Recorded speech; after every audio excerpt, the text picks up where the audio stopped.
if you don't mind, you're familiar with guides and Yes. sort of like channeling or listening. I don't like to Yes. channel, but Mhm. I can get really clear messages from your specific guide that wants to talk to me. So if Okay, you don't that's fine. mind, this might get into the realm of the peculiar, but Oh, no you know, problem. I like I'm just peculiar. okay. I'm just gonna go with it. Um, this is being recorded, just so you know. Mhm. You know, if you want to just let it go and save your questions, or we'll just see what happens. Okay. Oh, okay. I'm just letting you know this one is a very intense presence. What this means is that I'm going to be guided to omit my own thoughts and just say what's got to be said from this one's perspective. This is going to sound more like channeling because I'm not going to be doing a lot of reviewing what they're saying with my own mind. Okay. I like to review sometimes, but this one has some pressing data to deliver. Okay. Okay, and it's trying to tell me that we might not have enough time, but we'll get to as concise a message that this one was trying to get across. So this one is we would call the vibration, as I understand it, would be an angel.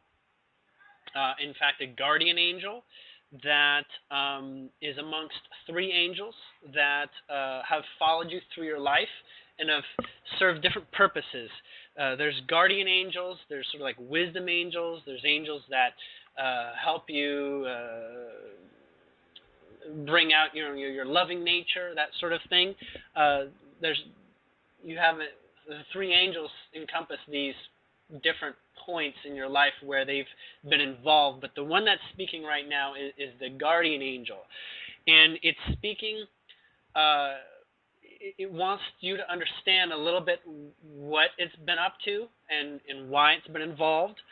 Um, the guardian is you already have a definition of what a guardian angel does, but it wants to elaborate a little bit and expand a little bit because it's seeing that your definition is a bit limited and doesn't encompass its scope so much. First off, this one's name is Andrew. It's an angel named Andrew, not Andy. Very specifically, Andrew. He has been with you since you were 8 years old. So this one is very, very familiar with your life and very familiar with the experiences that you've agreed to from a soul perspective and from that place where you're an infinite being without limits. So he's worked with the sort of limits that have shown up, and of course, many of them are very intense. And his role is actually a bit more like a gatekeeper, in such ways where you are protected from things going too far, but on many cases, you would not identify with that. You would identify with extremes that feel like things did go too far, but in fact, he wants to describe how these things went very far because you were ignoring more important aspects. So these things that became really intense in your life, they were because you were not consciously allowing something that that sort of feels like when the dam broke, you got what you were supposed to get after the dam broke. We'll say like in your relationship with your prior spouse, or as an Mhm. example, that was not supposed to go as far as it did. Does that make sense? Yes. And so there was a point where you were everything that a guardian angel, as he's involved in, is actually meant to empower you. Almost like, in some ways, like an idol might empower someone because you idolize and then you emulate. right? Yes. This one is, Yes. is wanting you to emulate what your soul is all about. There's no individual outside you that has more promise and is more inspiring than what your heart tells you. So in fact, this one is literally saying, can't you tell that this is in the way of your heart being full? It is literally suffocating the heart energy that makes you alive. Your heart connection to your soul is what makes you alive. And so this one is saying, is almost like pushing you up against the jail cell walls and saying, can't you see you need to do something about this? That you need to change your relationship in some way, and to stop being in a position of it being imposed on you, where you have basically no freedom of expression and discovery to understand, to express, to discover. It's very important to have those attributes in life, as those are the avenues where curiosity and passion and love make you alive. Without those processes, you become robotic, an automaton, a simple repeater of past experience and past methodology.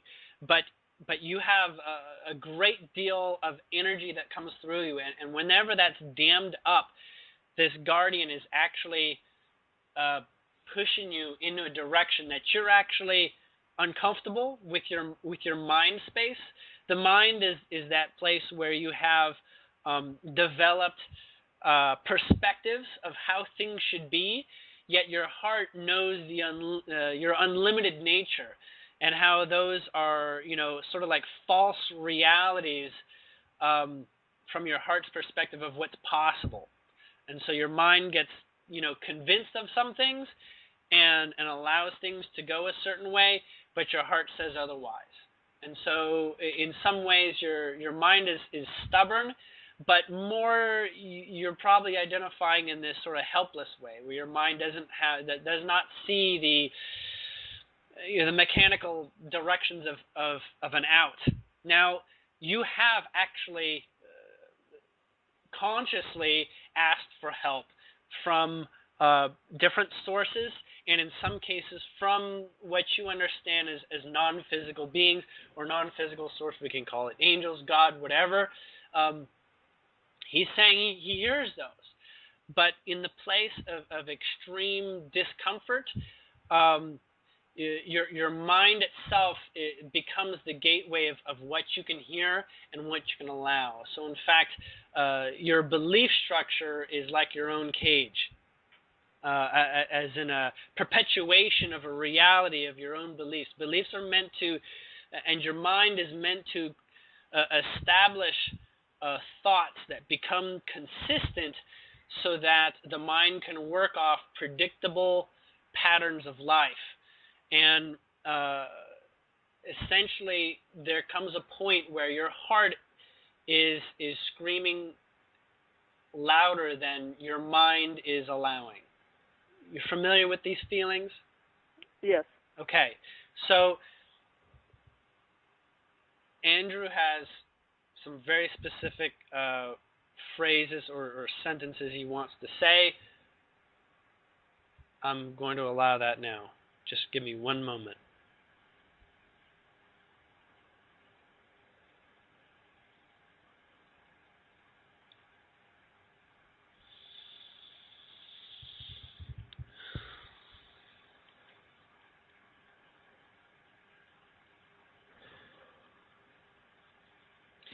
He wants you to know that you are a crystalline being.